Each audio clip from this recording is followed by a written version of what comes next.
இந்த நிகழ்வை தள்ளி வைக்க வேண்டும் என்று ஒரு வாரத்திற்கு முன்பே வன்னியரசு அவர்களிடத்திலே சொல்லியிருந்தேன். சின்னம்மாவின் உடல் நலம் மிகவும் கவலைக்கிடமாக இருக்கிறது. என்னை ஆளாக்கியதில் அவருடைய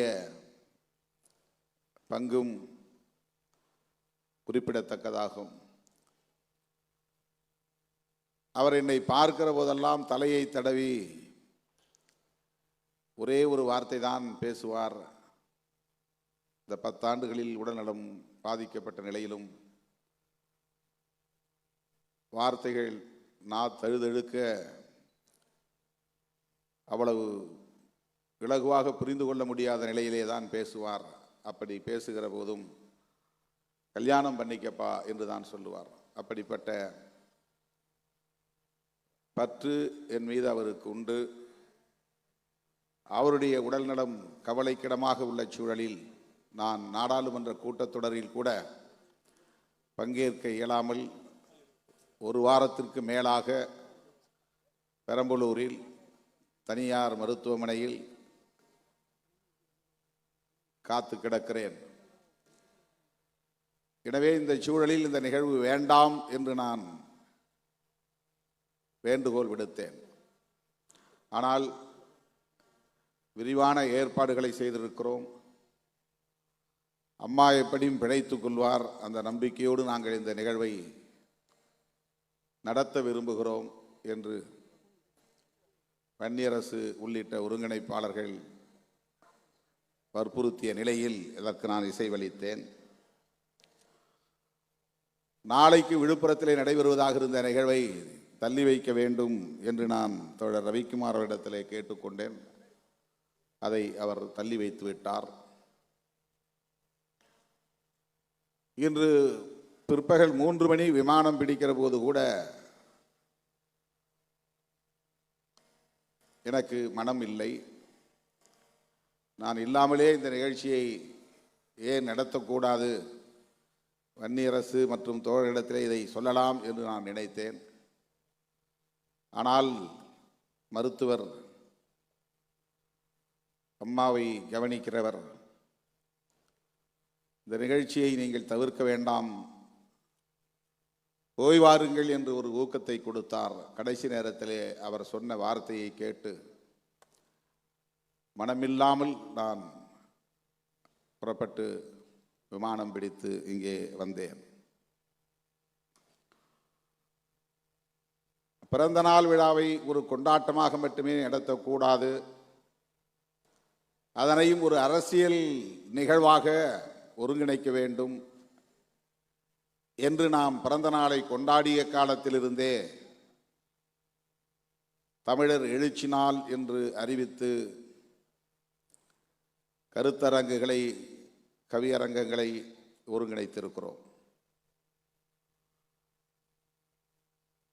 நெடுங்காலம் நான் பிறந்த நாள் கொண்டாடியதில்லை. இடையிலே தான் இது தோழர்களின் ஆர்வத்தால் உருவானது.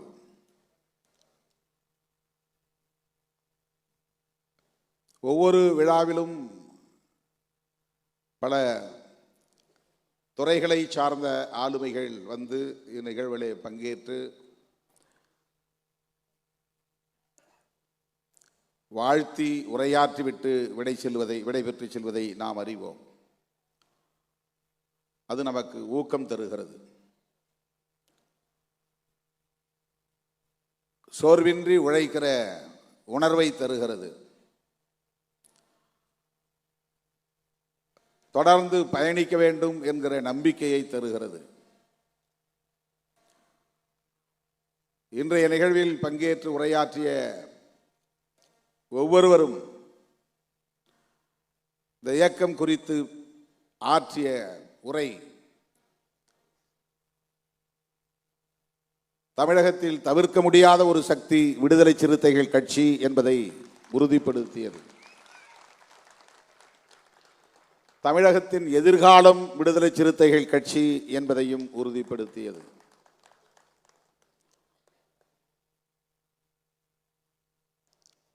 இந்த ஆண்டு மதச்சார்பின்மை காப்போம் என்பதை கருப்பொருளாக நாம் முன்னிறுத்தினோம். அதனை மையப்படுத்திய பலரும் இங்கே உரையாற்றியதை நாம் பார்த்தோம். ஓய்வு பெற்ற காவல்துறை அதிகாரி வனிதா அவர்கள்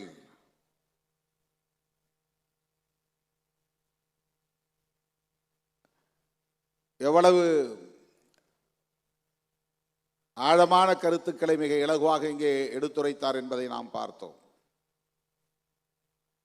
காவல்துறையின் ஒடுக்குமுறைகளை மீறி வெகுண்டெழுந்த இயக்கம் விடுதலை சிறுத்தைகள் கட்சி. அவர் இயக்கம் தொடங்கிய காலத்தில் நான் காவல்துறையில் பணி செய்ய தொடங்கிய காலம், அவர் கடந்து வந்த பாதையை நான் திரும்பி பார்க்கிறேன். நானே அவருக்கு பல இடையூறுகளை காவல்துறையை சார்ந்தவர் என்கிற முறையிலே செய்திருக்கிறேன்.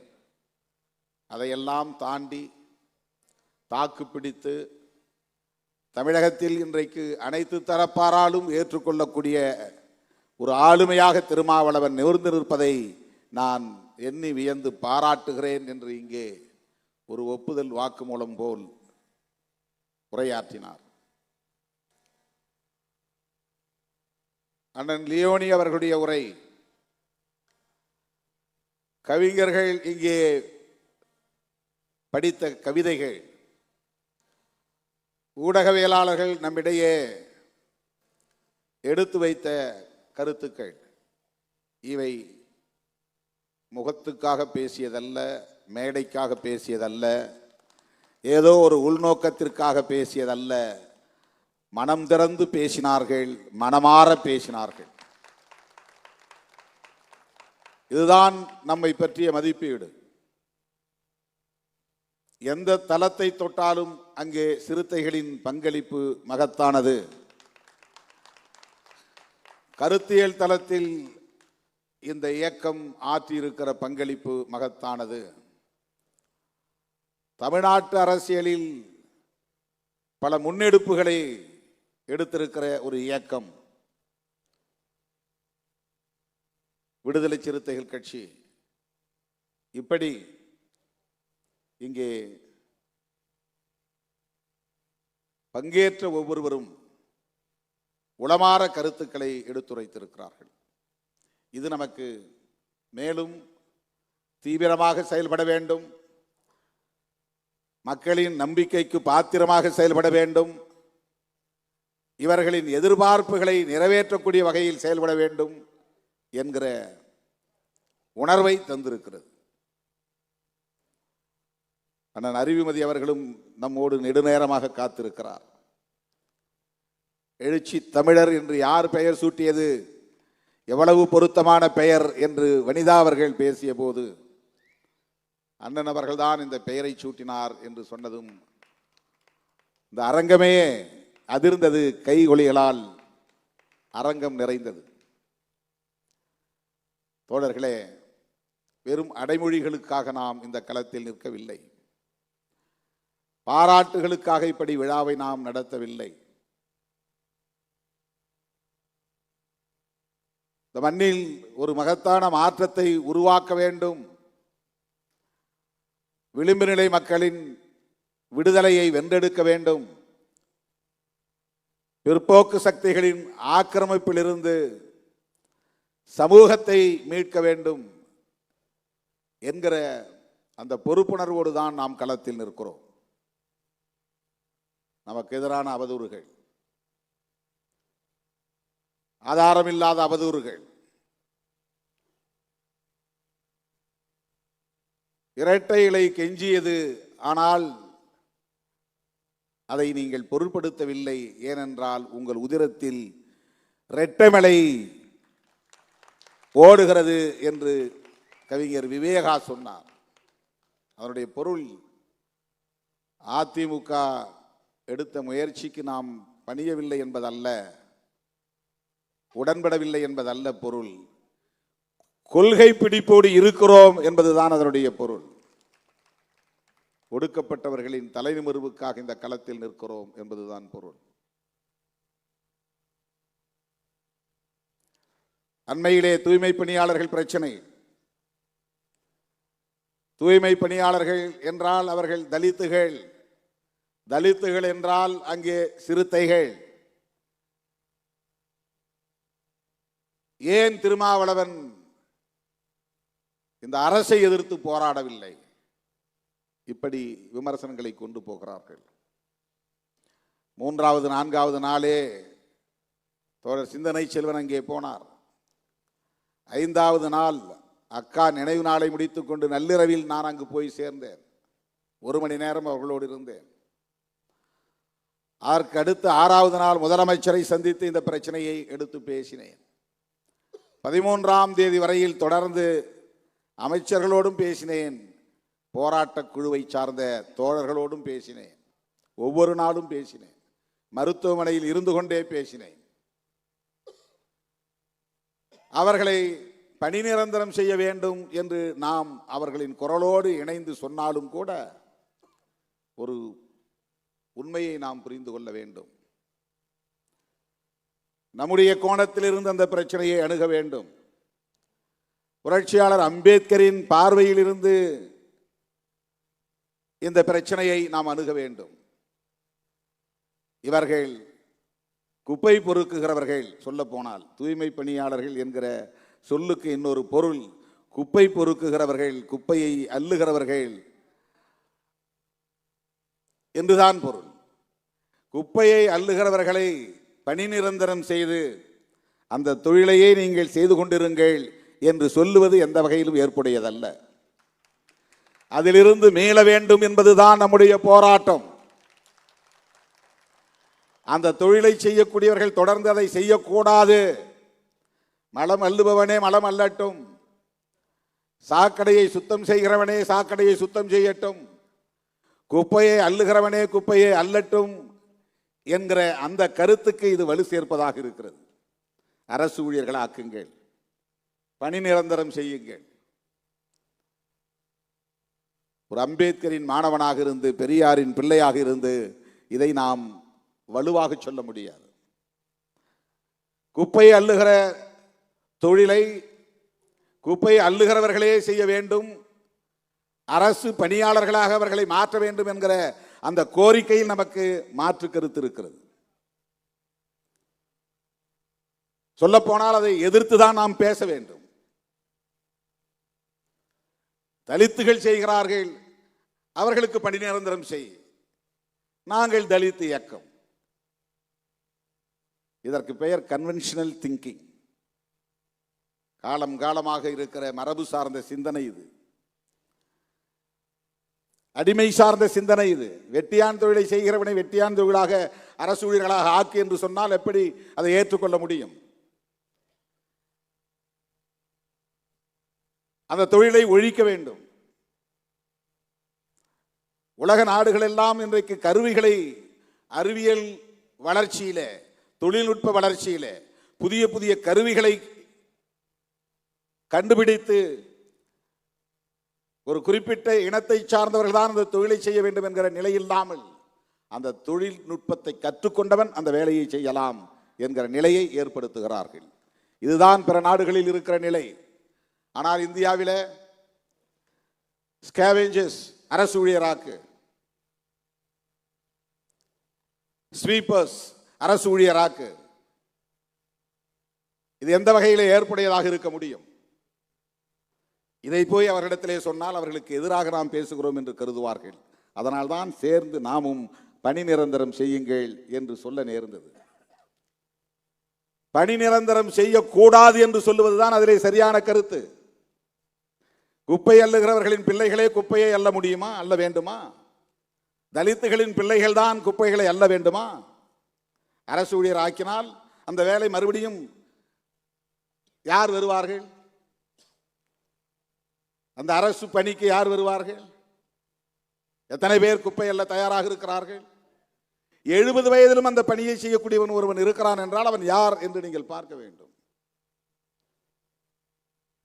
இந்த தலைமுறை அவர்கள் அந்த தொழிலை செய்துவிட்டு போகட்டும், அடுத்த தலைமுறை அந்த தொழிலுக்குள் அவர்கள் போகக்கூடாது என்பது தானே சமூக நீதி. அதிலிருந்து அவர்களை மீட்பது தானே சமூக நீதி.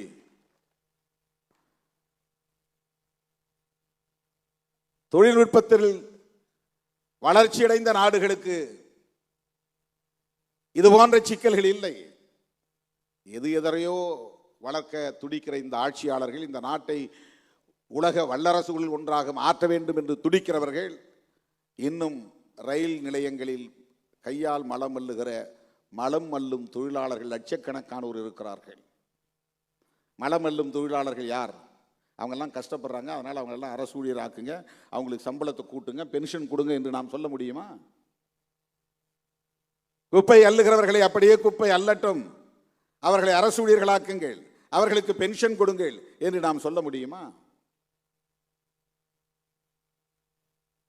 ஆக தலித்துகள் பிரச்சனை என்றால் திருமாவளவன் தான் பேச வேண்டும் என்று சொல்லுகிற அந்த புத்தியே ஒரு சாதி புத்தி. அது வேங்கவேல் பிரச்சனை என்றால் திருமாவளவன் தான் பேச வேண்டும் என்று சொல்லுகிற புத்தியே சாதி புத்தி. அது ஏன் அதிமுக பேசக்கூடாது? வேங்கவேல் பிரச்சனை மக்கள் பிரச்சனை இல்லையா? அதிமுகவுக்கு அதில் பொறுப்பு இல்லையா? வேற கட்சிகள் பேசக்கூடாதா? எல்லோரும் பேச வேண்டுமா இல்லையா?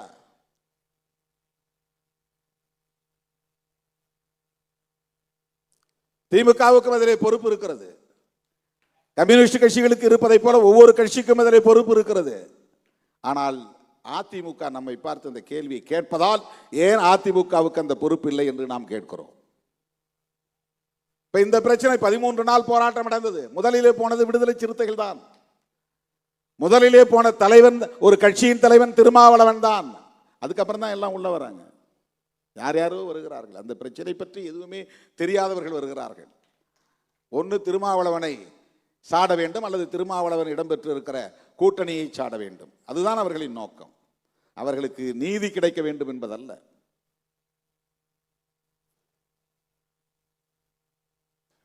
இப்படிப்பட்ட அவதூறுகளை எல்லாம் கடந்து பயணிக்க வேண்டிய ஒரு தேவை நமக்கு இருக்கிறது.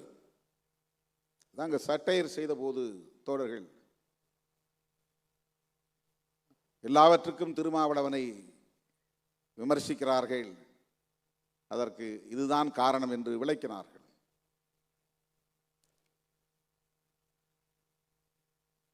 நாம் கவனமாக இருக்க வேண்டும். இந்த அம்மா பேசும்போது சொன்னாங்க, இந்த கூட்டம் ஒரு அறிவு சார்ந்த கூட்டம் என்று சொன்னார். இங்கே இருக்கிற ஒவ்வொருவரும் கொள்கை புரிதலோடு இருக்கிறீர்கள் என்று சொன்னார்கள். அதுதான் நமக்கு கிடைத்திருக்கிற பெருமை. அவங்க எந்த கட்சியை சார்ந்தவர்கள் இல்லை.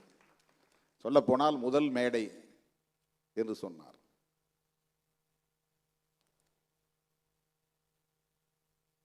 திட்டமிட்டு அவதூறு பரப்புகிறவர்கள், விடுதலை சிறுத்தைகள் கட்சியின் மீது அபாண்ட பழிகளை சுமத்துகிறவர்கள் என்ன நோக்கத்திற்காக செய்கிறார்கள் என்கிற தெளிவு நமக்கு தேவை.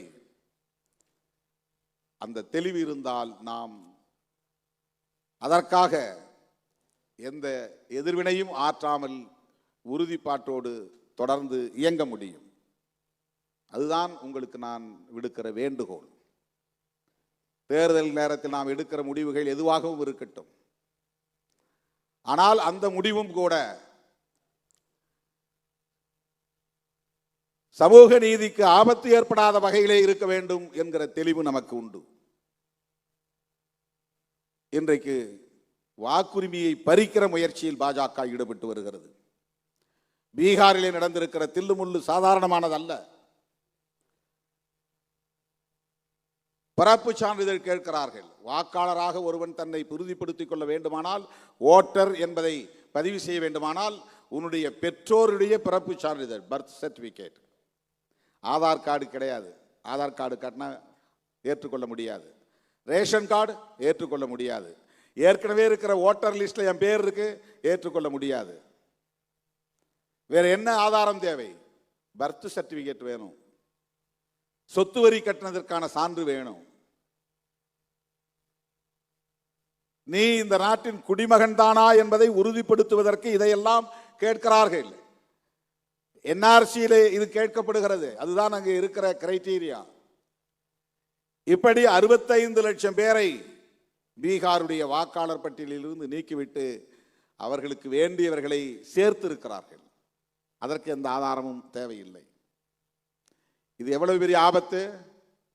எப்படி இவர்களிடமிருந்து இந்த நாட்டை நாம் காப்பாற்றப் போகிறோம்? இந்த நாடாளுமன்ற ஜனநாயகத்தை பயன்படுத்தி வாக்குகளை திருடுகிற கும்பல், வாக்கு திருட்டு கும்பல். அவர்களை பற்றி இங்கே யாரும் விமர்சிப்பதில்லை. திருமாவளவன் என்ன செய்கிறான்? 2 சீட்டுக்காக போய் அங்கே நிற்கிறான். அது எங்கள் விருப்பம், நாங்கள் முடிவு செய்கிறோம். எத்தனை இடங்கள் தேவை என்பதை நாங்கள் முடிவு செய்கிறோம். நீ யார், எந்த கூட்டணியிலே இடம்பெற வேண்டும் என்பதை நாங்கள் முடிவு செய்கிறோம்.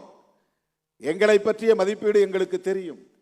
எங்களுடைய அரசியல் நகர்வுகளை நாங்கள் தான் தீர்மானிக்க முடியும். யாரோ உணர்ச்சி வயப்படுவதற்காக தீர்மானிக்க முடியாது. 2 சீட்டுக்காக இங்கே ஏன் நிற்க வேண்டும்? 20 சீட்டு எடப்பாடி தருவார்கள் என்று யூடியூபிலே பேசுகிறார்கள். உங்களுக்கு ஏதாவது மண்டையிலே இருக்கிறதா?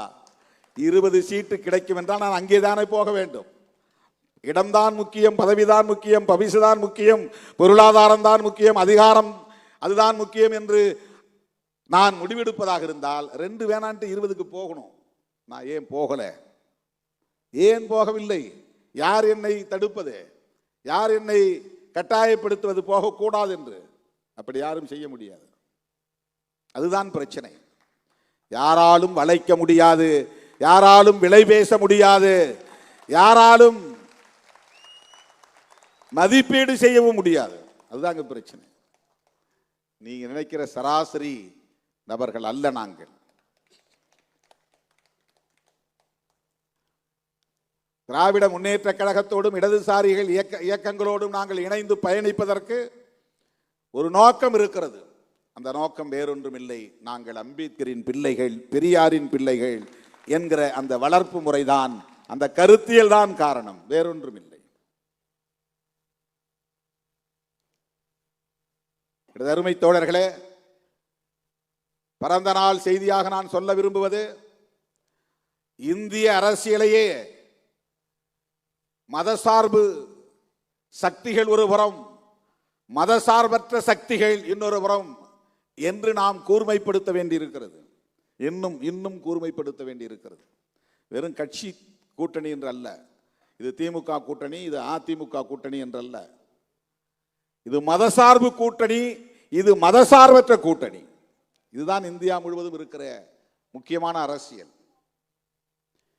அப்போதுதான் அவர்களை தனிமைப்படுத்த முடியும். எண்ணற்ற பல முரண்பாடுகள் இருக்கலாம், பிரச்சனைகள் இருக்கலாம்.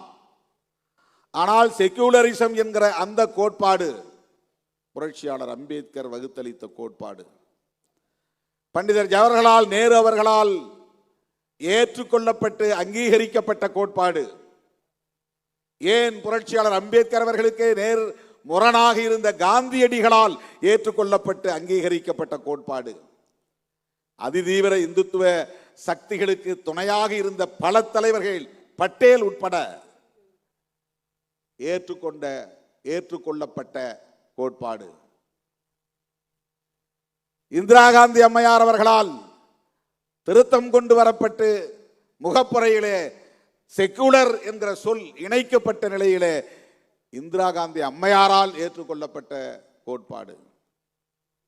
ராஜீவ் காந்தி அவர்களாலும் இன்றைக்கு ராகுல் காந்தி அவர்களாலும் செக்குலரிசம் என்கிற கோட்பாடு இந்த தேசத்தின் முதன்மையான கோட்பாடு என்று ஏற்றுக்கொள்ளப்பட்டிருக்கிற ஒரு சூழலில் நாம் காங்கிரசும் இடம்பெறுகிற இந்தியா கூட்டணியில் இடம்பெறுகிறோம். இதுதான் நாம் எந்த அணியிலே இருக்கிறோம் என்பதற்கான காரணம். காங்கிரஸோடு நமக்கு முரண்பாடுகள் இருக்கலாம். ஆனால் தேசத்தை பாதுகாப்பதற்கு புரட்சியாளர் அம்பேத்கர் முன்மொழிந்த மதச்சார்பின்மை என்கிற கோட்பாட்டில் இன்றைக்கு உறுதியாக நிற்கிற இயக்கம் காங்கிரஸ். எனவேதான் காங்கிரஸ் தலைமையில் இந்தியா கூட்டணியில் நாம் இடம்பெற்றிருக்கிறோம்.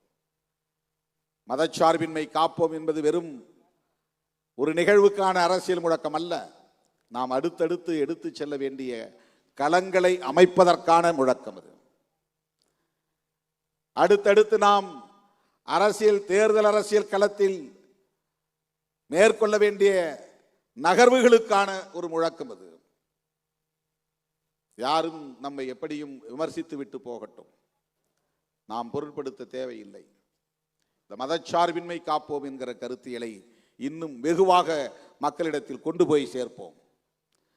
மதச்சார்பின்மை என்கிற கருத்தியலை சேர்ப்பதன் மூலம்தான் மதசார்பற்ற முற்போக்கு கூட்டணியின் வெற்றியை தமிழ்நாட்டிலே மேலும் நம்மால் உறுதிப்படுத்த முடியும். கண்ணுக்கெட்டிய தூரம் வரையில் இந்த கூட்டணிக்கு எதிரான ஒரு சக்தி இல்லை. அவர்கள் அவதூறு பரப்பி கூட்டணியை சிதைக்க பார்க்கிறார்கள். சிறுத்தைகள் ஒருபோதும் உணர்ச்சி வயப்படக்கூடாது. சமூக வலைத்தளங்களில் மனம் போல் எதையும் எழுதிவிடக்கூடாது. எம்ஜிஆர் அவர்களை பற்றியும் ஜெயலலிதா அம்மையார் அவர்களை பற்றியும் நான் தனிநபர் அடிப்படையிலே விமர்சிக்கவில்லை. திராவிட இயக்கங்களை எப்படி குறிவைத்து சனாதன சக்திகள் கடந்த காலங்களில் காய் நகர்த்தி இருக்கிறார்கள் என்கிற போது திமுகவுக்கும் அதிமுகவுக்கும் இடையிலான ஒரு வேறுபாட்டை நான் சொல்ல வேண்டிய ஒரு நிர்பந்தம். ஏனென்றால் திமுக கூட்டணியில் நாம் இருக்கிற சூழலில் நாம் ஏன் இங்கே இருக்கிறோம் என்பதை நியாயப்படுத்த வேண்டிய ஒரு தேவையும் நமக்கு இருக்கிறது. அதிமுக எம்ஜிஆர் காலத்திலும் ஜெயலலிதா அம்மையார் காலத்திலும் எடுத்த நிலைப்பாடுகள், கொண்டு வந்த சட்டங்கள், பிறகு மாற்றிக்கொண்ட நிலைப்பாடுகள், இவை எல்லாவற்றையும் கருத்தில் கொண்டுதான் அந்த இயக்கத்தில் சனாதன சக்திகளின் ஊடுருவல் இருந்தது என்று சொல்ல நான் துணிந்தேன். இது எல்லோரும் ஏற்கனவே சொன்ன விமர்சனம் தான், நான் ஒன்றும் புதிதாக சொல்லவில்லை. அண்ணாவையும் எம்ஜிஆரையும் ஜெயலலிதா அவர்களையும் பாஜகக்காரர்கள் எப்படியெல்லாம் விமர்சிக்கிறார்கள், ஆனால் அவர்கள் மீது இவர்களின் கோபம் திரும்பவில்லை. பலமுறை நான் எம்ஜிஆர் அவர்களை பாராட்டி இருக்கிறேன். புரட்சி தலைவர் என்கிற ஒற்றை சொல்லுக்கு ஒரே ஒரு திட்டம் சான்றாக இருக்கிறது. காலம் காலமாக இருந்த கர்ணம் முன்சிப் பதவியை தூக்கி எறிந்துவிட்டு வில்லேஜ் அட்மினிஸ்ட்ரேட்டிவ் ஆபீசர் என்கிற ஒரு திட்டத்தை கொண்டு வந்ததற்காகவே அவரை புரட்சி தலைவர் என்று சொல்லலாம் என்று நான் சொல்லி இருக்கிறேன். சமூக நீதிக்கான நிலைப்பாட்டின் போது அந்த 69 விழுக்காட்டை 9வது பட்டியலில் இணைப்பதற்கு ஜெயலலிதா அம்மையார் மேற்கொண்ட முயற்சி போதும் அவரை பாராட்டுவதற்கு என்று நான் பேசியிருக்கிறேன். தனிநபர் அடிப்படையிலே யாரையும் நாம் விமர்சித்ததில்லை. ஆனால் நமக்கு எதிரான அவதூறுகள் கடுமையாக முன்வைக்க பெற்றன. தோழர்கள் அதையும் நாம் எதிர்கொண்டாக வேண்டும் என்று எதிர்வினை ஆற்றிய போது உடனே நான் முகநூர் நேரலையில் சொன்னேன், அதிமுகவையோ எம்ஜிஆரையோ ஜெயலலிதா அவர்களை பற்றியோ நீங்கள் யாரும் கருத்து சொல்ல வேண்டாம், தேவைப்படுகிற நேரத்தில் நானே கருத்தை சொல்லுவேன் என்று சொன்னேன். அந்த நிலைப்பாட்டில் நான் மாறவில்லை. அவமதிக்கும் நோக்கம் இல்லை என்பதைத்தான் நான் சொன்னேன். அது அவமதிப்பல்ல, நடந்த வரலாற்றை சொல்லுகிறேன். அந்த அம்மாவே மேடையில் சட்டமன்றத்தில் சொன்னார், எல்லோரும் என்னை பார்ப்பன பெண்மணி என்கிறார்கள், ஆமாம் நான் பாப்பாத்தி தான் என்று சொன்னார், கிளைம் செய்தார். நமக்கு பார்ப்பன சமூகத்தின் மீது எந்த வெறுப்பும் கிடையாது. எவ்வளவோ நண்பர்கள் பார்ப்பன சமூகத்தை சார்ந்த நண்பர்கள் இருக்கிறார்கள், நல்ல நண்பர்கள் இருக்கிறார்கள். இந்த வேளையிலே மைப்பா நாராயணன் வந்து ஆடை போர்த்தி வாழ்த்தி விட்டு போனார். தனிப்பட்ட முறையிலே யார் மீது நமக்கு எந்த காழ்ப்புணர்வும் கிடையாது. ஆனால் திராவிட இயக்க அரசியலை குறிவைத்து தாக்குகிறார்கள் என்றால் அது வெறும் திமுகவுக்கு எதிரானதல்ல, ஒடுக்கப்பட்ட மக்களின் அரசியலுக்கும் எதிரானது. அதை நினைவிலே வைத்துக் கொள்ளுங்கள். சமூக நீதி அரசியலுக்கு எதிரானது, நினைவிலே வைத்துக் கொள்ளுங்கள். திமுகவுக்கு எதிரான நகர்வுகளை திமுகவே எதிர்கொள்ளும், அது வேறு. ஆனால் திராவிட அரசியல், பெரியார் அரசியல் இங்கே சிதைக்கப்படுவேயானால் நாம் இங்கே அரசியல் செய்ய முடியாத நிலை ஏற்பட்டுவிடும். அரசியல் செய்ய முடியாத நிலை ஏற்பட்டுவிடும். பெரியார் அரசியல் என்பது அம்பேத்கர் அரசியலோடு இணைந்த ஒன்று, முரண்பட்ட ஒன்று அல்ல. பெரியார் அரசியலை விமர்சிக்கிறார்கள் என்றால் அம்பேத்கர் அரசியலை விமர்சிப்பதாகத்தான் பொருள். திராவிட இயக்க அரசியலை விமர்சிக்கிறார்கள் என்றால் விடுதலை சிறுத்தைகளின் அரசியலையும் விமர்சிக்கிறார்கள் என்றுதான் பொருள். ரெண்டு இயக்கமும் ஒன்றா என்றால் இல்லை, அது வேறு. அரசியல் இயக்கங்கள் கட்டமைப்பதிலே பல முரண்பாடுகள் இருக்கலாம், அதிகார பகிர்விலே முரண்பாடுகள் இருக்கலாம், பிரச்சனைகளை அணுகுவதிலே எடுக்கிற முடிவுகளிலே முரண்பாடுகள் இருக்கலாம். ஆனால் அடிப்படை கருத்தியல் என்பது சமூக நீதி சார்ந்த அரசியல். முதலில் தமிழக அரசியல் களத்தில் திராவிடம் என்கிற சொல்லை புழக்கத்திற்கு கொண்டு வந்தவர் பண்டிதர் அயோத்திதாசர், மறந்துவிடக்கூடாது. எனது அருமை தோழர்களே, நெருக்கடியான சூழலில் நேரங்கட்ட நேரத்தில் பேச முடியாத மனநிலையில் இந்த கருத்துக்களை எல்லாம் உங்களோடு பகிர்ந்து கொள்ளக்கூடிய ஒரு சூழல் அமைந்தது. என் மீது இவ்வளவு நம்பிக்கை வைத்து இவ்வளவு நேரம் காத்திருக்கிற என் உயிரின் உயிரான விடுதலை சிறுத்தைகள் அனைவருக்கும் என்னுடைய நெஞ்சார்ந்த நன்றியை கூறி, நம்முடைய அன்பு நண்பர் சந்தோஷ் அவர்களும் அவரோடு நண்பர்கள்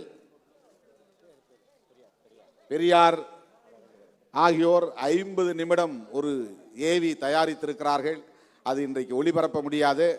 ஒரு நாள் அதற்காக தனி அரங்கத்தை பிடித்து அந்த ஏவி, அதாவது ஆடியோ வீடியோ காட்சி காணொளி ஒளிபரப்பப்படும் என்பதை சொல்லி சந்தோஷ் அவர்கள் பொறுத்தருள வேண்டும் என்று கேட்டு, எனக்கு பிறந்தநாள் வாழ்த்துக்களை கூறியிருக்கிற உங்கள் அனைவருக்கும் என்னுடைய நெஞ்சார்ந்த நன்றியை கூறி முடிக்கிறேன். நன்றி, வணக்கம்.